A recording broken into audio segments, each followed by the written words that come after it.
Hey, this is going to be a VOD review of Teddy playing Misfortune, and he's going to be paired up with Shen in the bottom lane, up against Kai'Sa and Nautilus with Kai'Sa taking cleanse. Um, Already you see that Teddy is elected to skill W level 1, which is fine choice against linear skill shot champions like Nautilus, and You're already dead. we see that uh, Rek'Sai is going to start red, and here we have the Rek'Sai vs Echo jungle matchup, and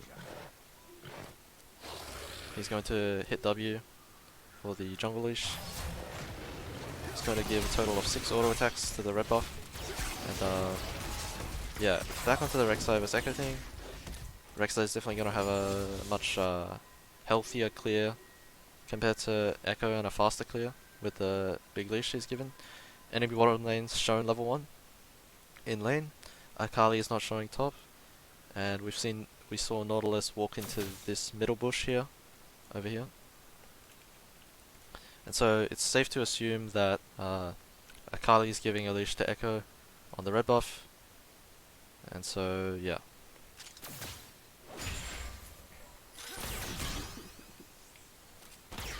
Here he's going to activate W to start hitting the melee minions to thin out the eventual crash that will happen onto his tower.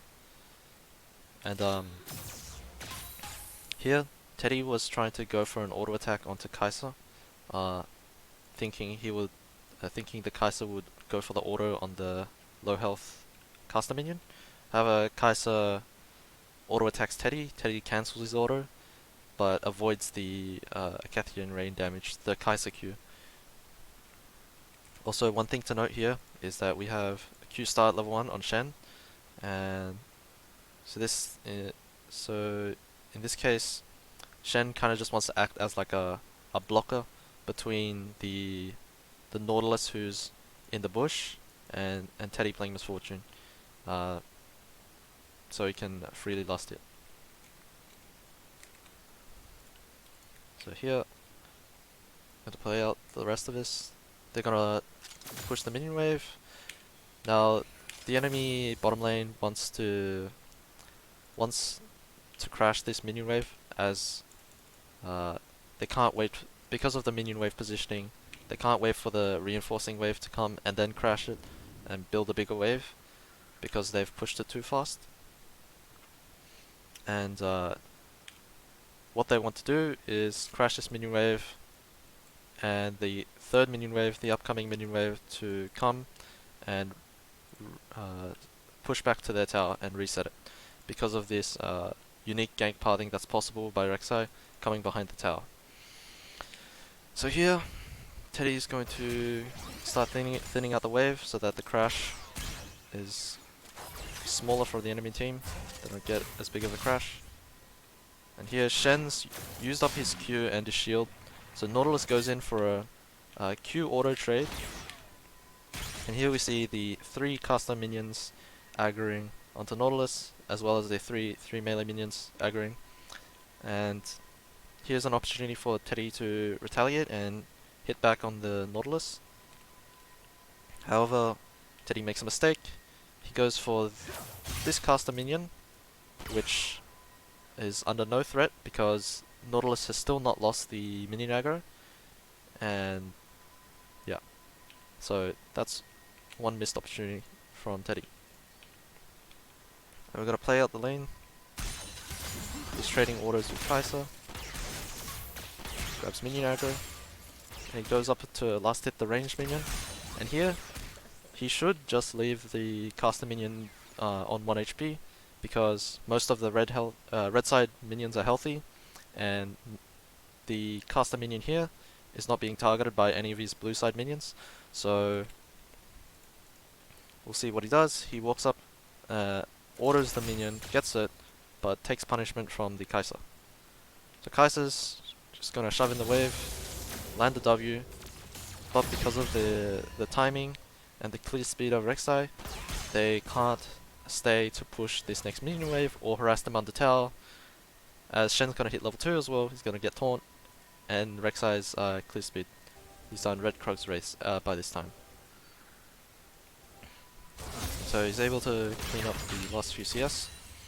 And here, Teddy's actually starting to slowly push the minion wave.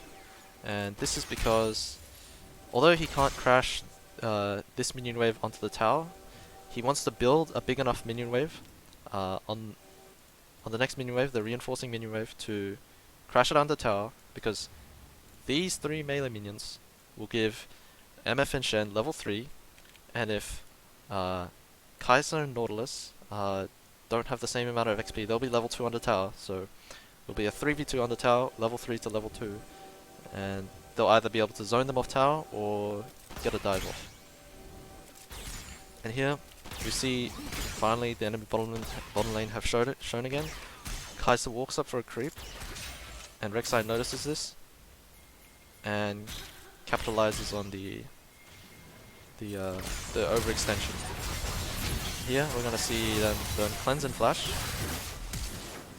and here we see Teddy, starting from this cannon minion, has already begun to start running at the Nautilus, and it looks like from his character and the way he's clicking, he's intending to auto the Nautilus. And so instinctively, this Kai'Sa will walk up to counterattack the MF because she thinks the MF will auto the Nautilus, and what happens instead is Teddy lands an Ice Q on the minion and tags the Kai'Sa for extra poke damage. Here is another skirmish. Rek'Sai is going to be able to live with the MF heal, and Nautilus kind of just ints with the ignite.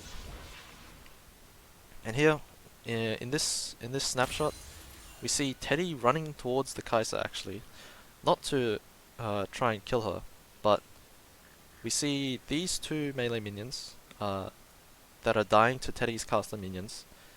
However, he's still in XP range.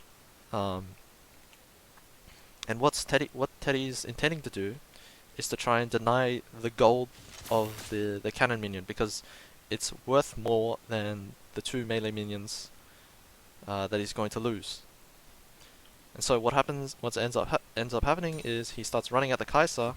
Kai'Sa unfortunately misses the minion, and the cannon minion aggroes onto a back minion, and Kai'Sa loses the XP and the gold. So if we're talking about net gain for Teddy, he gains the XP of 2 melee minions, but misses out on the gold. However, Kai'Sa misses out on the XP of the cannon minion and the gold of the cannon minion. So yeah, for comparison, Teddy won out on that trade by a lot. Walks up to zone Kai'Sa away from the tower and pulls Echo from the jungle to help clear the wave. And here we see Echo's only got 12 CS, so that means he's only cleared 3 camps.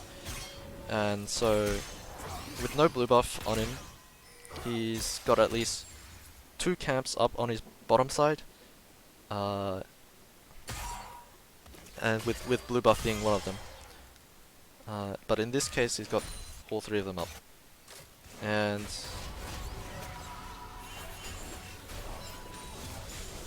here, he's gonna recall, he's gonna buy Doran's 2 longsword, and we also see Rise with his priority, gonna walk in, place a ward on the enemy Raptors, and so by this timing,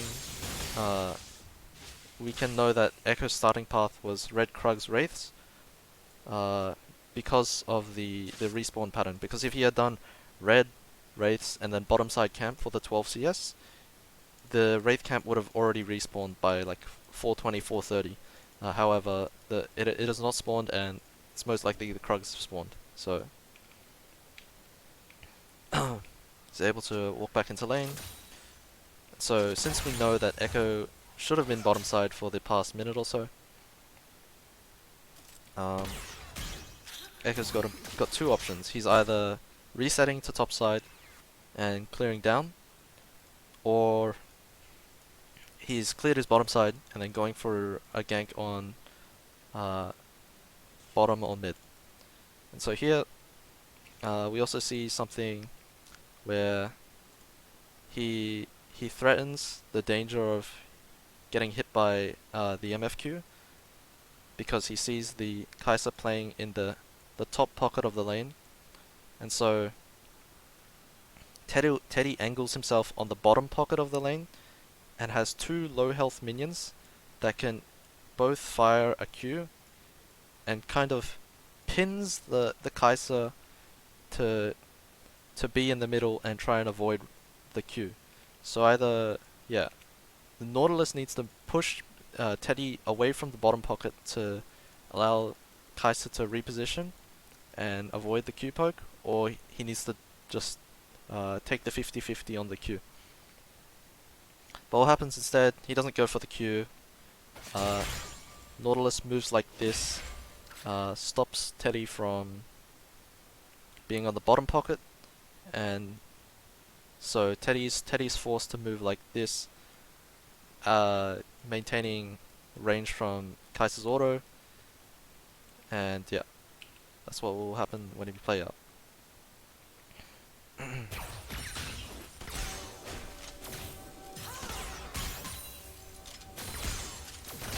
So they push the minion wave a little bit too fast, allowing the enemy bottom lane to hold the minion wave here and have a potential freeze. And so Teddy's walking up to try and push out the minion wave. Goes for a Q auto trade, which is positive for MF. So gank happens from the Echo, who still hasn't recalled, just came from his bottom side camps, and they're all just gonna get cleaned up because of the Lucian DP. And Rek'Sai is parting down as well. So, Teddy's just applying his passive to the minions as much as he can, pushing the minion wave, getting the crit on the Q. Push can be optimized a little bit by clearing the minions closest to him first, so that the minion wave advances as he pushes the minion wave. Advances a bit further, so he can hit the tower faster or deny more creeps. So he gets the tower plate, recalls, picks up BF sword. The item differentials 2 Doran, Carl versus 2 Doran, BF double longsword. He's also got a blue buff, and here we see again Kai'Sa's playing on the top pocket of the lane because he kind of has to because of Nautilus positioning here, clearing the pink. He kind of has to escort Nautilus out of the bush. Otherwise, if Kai'Sa was standing here and Nautilus was standing here, they're split up, and the MF and Shen can kind of just run one of them out of the lane and force Nautilus to go all the way around the lane. And so what happens here is Teddy's going to get the corner minions that are looking upwards, that he can fire Qs. So he can fire Qs this way or this way. He's going to get them low enough so he can get a Q crit, and he lands it onto the Nautilus. It's good poke. And so now we see Nautilus again moving to the bottom pocket to force MF to follow. And so Teddy responds and doesn't move immediately, but he sees the Nautilus in the bush walk forward, so he makes him tank another Q. And at this point, because of the chunk, Teddy can just kind of run at them because the Nautilus isn't healthy enough to fight anymore. Yep, he's gonna push the minion wave because of the chunk he got before, and the minion wave was already pushing. And now we see at this snapshot he's got 2 Doran's Blades and Bloodline healing, and at least like 6 stacks of Bloodline. So what Teddy should actually be aiming to do is pushing this Kai'Sa out of lane and is denying as many creeps as possible. But what he focuses on rather is to just hit the tower and grab as many tower plates as possible. So because of the excess healing and the overshield that Teddy has, he could be playing in this left side pocket here,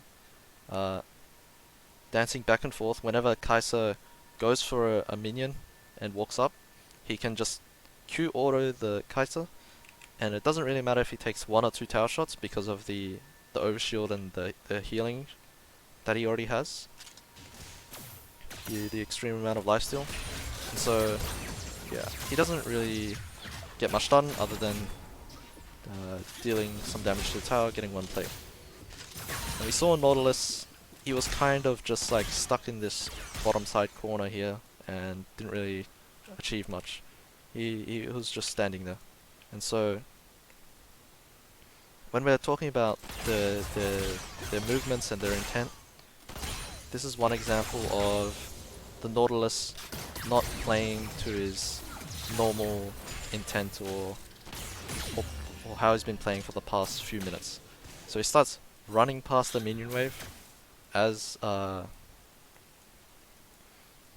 retreating, meaning that he wants to go for a gank or something, or he's looking for a hook. And so with this, Teddy just completely backs off. He's got enough move speed to run away. We see Echo mid, so we know that nothing's going to happen around bottom lane other than the 2v2. It's isolated 2v2.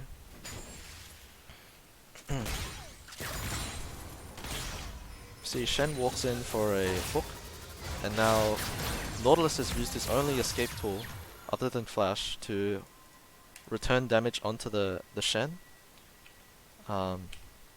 So Teddy sees this. He's in no danger of getting CC'd or firing back because of the distance from Kai'Sa and also the item difference. If Kai'Sa were to start running at MF, MF would demolish her in terms of DPS.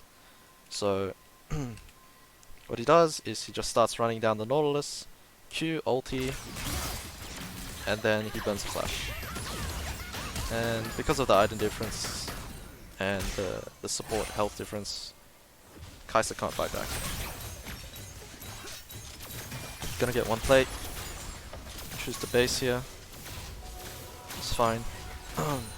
Basis completes Essence River. Basically mini blue buff. And we see Nautilus, he reset towards mid lane, placed the pink to clear a ward. And now, because of Shen's positioning, Teddy can't walk up and just harass the enemy bottom lane under tower, so he walks towards mid, fight breaks out. Their first move, although it's 3v2 sorta, 4v2, they still have to retreat. Dodges a hook, and they'll eventually get up. And so he actually doesn't have the base here, and he saw on the vision, Kai'Sa and Nautilus walking towards the tri-bush in the east direction, and so he knows it's safe to walk through here as well, because even if Echo somehow phase rushes over the wall, he's too low health to fight MF. And so yeah, we also saw the rattle of them walking over the Rek'Sai tunnel here, so he knows he's safe enough. And with enough like lifesteal and mana on hit, he can basically just catch these minions and get back to full health. Just gonna take the wave, and we saw off the last minion wave, we saw Kai'Sa resetting towards the northwest, and we also have a zombie ward on Dragon, so it's safe to assume they're not on Dragon, and she's probably based with the Carl double Dorans she had before. Oh, whoops. And so we're just gonna play it out. Let's push the minion wave and take the reset here. See, actually we saw Echo top, so he's kind of got permission to hit the tower, but there are only 2 creeps, so he doesn't really achieve much.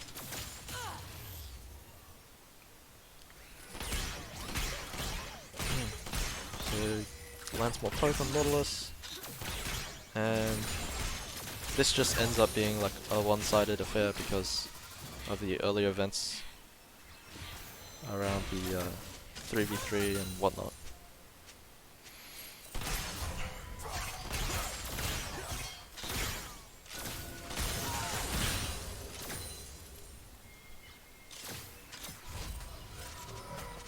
And here we see him walking towards the jungle camp. Shen reset. We also saw Echo spotted on this ward, so there isn't much obligation to get this priority, or really, yeah, any value to, because it's a bit too dangerous for him to walk up 1v2, 1v3, so he just takes jungle camp. Catch minion wave. Rek'Sai's gonna get one shot, and can't really come from this angle because there's a drag and an echo between him, and the fight's moving upwards, and he's coming from bottom lane. So he's just gonna run mid, clean up the kill. And since mid lane's closest proximity, just farms a minion wave.